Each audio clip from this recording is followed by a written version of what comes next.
Greetings, comrades. My name is Gigantals, and welcome to Gigantals Theory.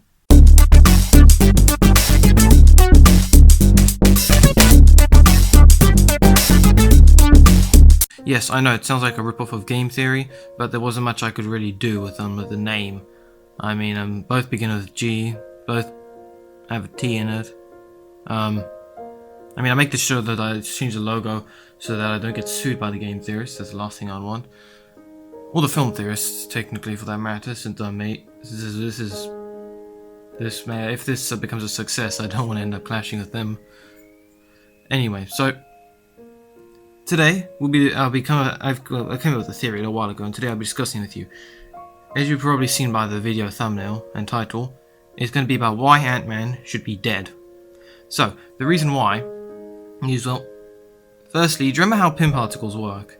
They basically take everything within a certain area and then change the space between the atoms inside that space. So if you had so for example, in the movies, when they showed the lambs that were being used in the first film, what ended up happening was the space between the atoms of the lamb ended up they were brought close to the atoms in the lamb were brought closer together, which ended up making the lamb shrink. And then in the more recent films like Endgame and Civil War, Civil War and Ant-Man and the Wasp, he grows bigger, and that's because the spaces between those atoms are now larger, so that he needs to get more space. I mean, you've probably already seen a video about film theory about why Ant-Man will create a black hole if he shrank down to the subatomic level. And yes, that is true, but I'm talking about in particular Ant-Man and the Wasp, when Ant-Man when he's outside the suit, when his face is exposed, because that is when he should die. You see, the first part is that he had actually died of two ways. The first way is that he would die of starvation and dehydration. You see, in our bodies, we have enzymes in our bodies which basically help catalyze reactions and break down food, particularly in our stomach. And the reason why is because if we didn't, it would take years for our food to break down and we would die. But basically, these enzymes are important. They lock on to the substrate, form an enzyme-substrate complex, break it down into and then they become an enzyme product complex, and then split apart, becoming an enzyme and a product. Now, enzymes are special in that they have a specific active site which is used to break down food. It is unique to that enzyme and that enzyme alone, and if it is denatured or damaged in any way, then the enzyme becomes useless. Now, let's say Ant-Man, as his little self, when he's like the size of a kid, he eats something. He will be unable to digest the food, and the reason why is because everything inside his body has shrunk when he was in that suit, which means now his enzymes are too small, and the active site is much smaller than the actual food that it would normally break down. So it can no longer function as a proper enzyme. So Ant-Man would be unable to break down anything. In fact, not even the acid in his stomach would be able to do anything. Because the acid, it's basically a liquid that has a very low concentration of hydrogen ions.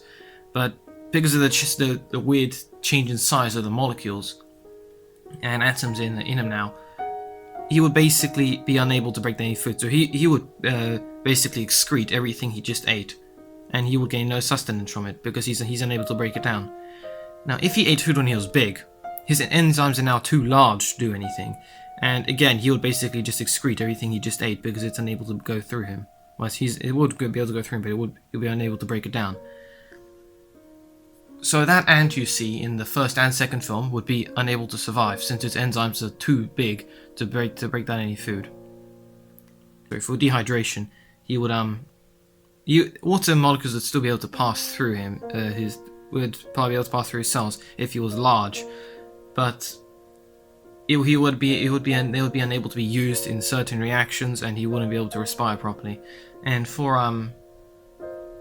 when he's small, well, his cell, the phospholipids on his plasma membrane of his cells will become too dense really for much to pass through, and the water molecules would be too large to do anything, so he would again die, unable to respire.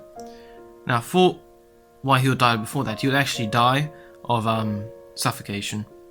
And the reason why is because, similar to the fact that the molecules are now different sizes, the moment he removed his suit, he has to breathe, and that would end up killing him, because when small, the alveoli inside of his lungs would now be where the phospholipid membranes would now be too small to really let much gas molecules in to allow a gaseous exchange.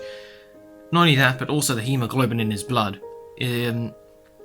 Although each hemoglobin molecule can carry 4 oxygen atoms, it's now too small to actually bind to an oxygen atom, or even carbon dioxide molecule, forming, what is it, carbaminohemoglobin, something like that.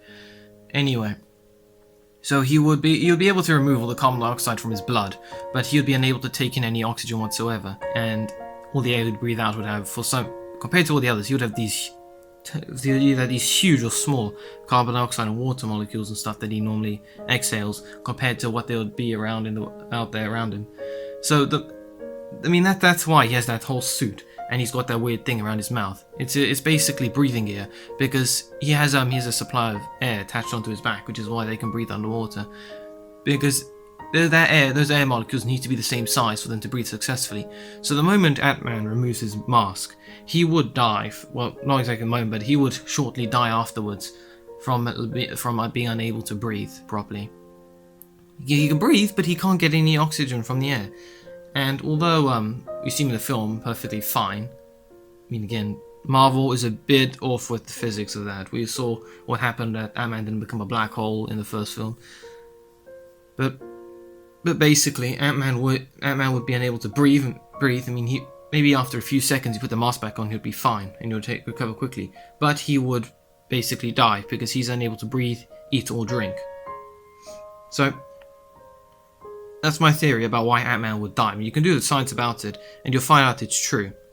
So yeah, if you like this video, please do give it a like, please share my videos, please do comment what you think of them, any other theories you may want to know about or whatever, because I'm going to be making theories all the time, and I'm going to tell you guys. Please subscribe to my channel so you can see more of this content, and please ring the bell so you keep updated with my video releases. And next episode for Gigantals theory, I'm going to try and find a new theory to talk with you guys over and show all of you just how big my brain is. Anyway, see you next video, comrades. Until then.